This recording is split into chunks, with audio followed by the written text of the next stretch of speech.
அனைவருக்கும் வணக்கம். குழந்தைகளே, திருக்குறள் நெறிக்கதை ஒன்று என்று பார்ப்போம்.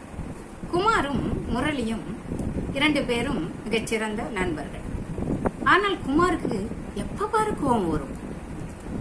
முரளி சொல்லுவான், இந்த கோபம் நமக்கு ஆகாதுப்பா அப்படின்னு. கேட்க மாட்டான். அன்னைக்கும் அப்படிதான் கோபமா இருந்தான். உடனே முரளி என்ன பண்ணான், வா போகலாம் அப்படின்னு கிராமத்துல இருந்ததுனால தோப்பு பக்கம் கூட்டின்னு போனான். நல்ல தென்றல் காற்று, ஓடை வேற தண்ணி ஓடிக்கொண்டிருந்தது. அதெல்லாம் பார்த்த உடனே அவனுக்கு ஒரே மகிழ்ச்சி ஆயிடுச்சு. பறவைகள்லாம் பறந்துருந்தது.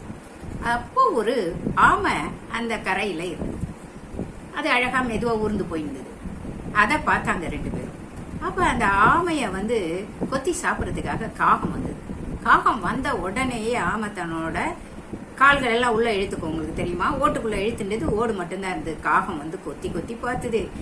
அடைச்ச, இவ்வளவு ஹார்டா இருக்கே அப்படின்னு சொல்லிட்டு அது ஓடி போச்சு. அதுக்கப்புறம் பாத்தீங்கன்னாக்க ஒரு நாய் வந்தது. நாய் வந்த உடனே பயந்து போச்சு. திரும்பவும் உள்ளுக்குள்ள தன்னோட உறுப்புகளை எல்லாம் ஆமை இழுத்து கொண்டது. நாயும் பார்த்தது. இந்த பழம் பிடிக்கணும், ஓடி போச்சு. அதுக்கப்புறமா இந்த ஆமை என்ன பண்ணுது அப்படின்னா, தன்னோட இடம் இருக்கு இல்லையா, ஆத்தங்கரையில தண்ணி ஓடுது, மெதுவா போய் உள்ளுக்குள்ள அழகா போய் மறைஞ்சிடுது. இவ்வளவு நேரம் இந்த ஆமையை பாத்தியே, உனக்கு ஏதாவது புரிஞ்சுதான்னு அதை பேசிட்டுக்கே இருக்கும் பொழுது ஒரு முயல் இதுன்னு ஓடி வந்தது.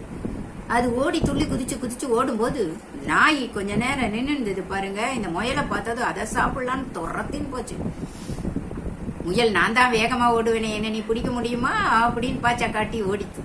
அப்படி ஓடும்போது பாத்தீங்கன்னா நாயும் வேகமா தானே ஓடும். லபக்குன்னு பிடிச்சு முயலை சாப்பிட்டுட்டு. அதையும் பார்த்த முரளி கேட்டான், இப்ப என்ன புரிஞ்சுது உனக்கு? தெரிஞ்சுக்கோப்பா, முதல்ல ஆமை தான் 5 பொறிகளையும் என்ன பண்ணிட்டு பாதுகாத்துக்கணும்னு தான் உயிரன்னு சொல்லிட்டு உள்ள இழுத்துட்டு அமைதியா இருந்தது பொறுமையா. இந்த முயல் தனக்கு தான் வேகமா ஓட முடியுமே, இந்த நாய் நம்மளை என்ன பண்ணணும்னு அலட்சியமா போச்சு. ஆனா தான் உயிரை இழந்தது. ஆமா ஆமா அப்படின்னா, இப்ப இதுல இருந்து உனக்கு புரியுது இல்லையா, வாழ்க்கையில பொறுமையா இருந்தா ஆமை மாதிரி நம்ம சாதிக்கணும்.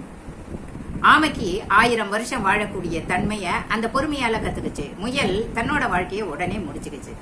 அதனால இதுல இருந்து நீ எப்படி இருக்கணும், கோபம் இல்லைன்னா நம்ம நிறைய சாதிக்கலாம் அப்படின்னு அவன் நண்பன் சொன்னான். இப்படி ஒன்னா இருக்கிறதுக்கு நண்பன் தன்னைத்தான் காக்கின் சினம் காக்க தன்னையே கொல்லும் சினம். இதுல இருந்து உனக்கு புரிஞ்சது இல்லையே அந்த திருக்குறள் என்ன அறிவுரை அழகா நெறிக்கதையோடு சொல்லியிருக்குன்னு. நன்றி. மீண்டும் அடுத்த கதையுடன் சந்திப்போம்.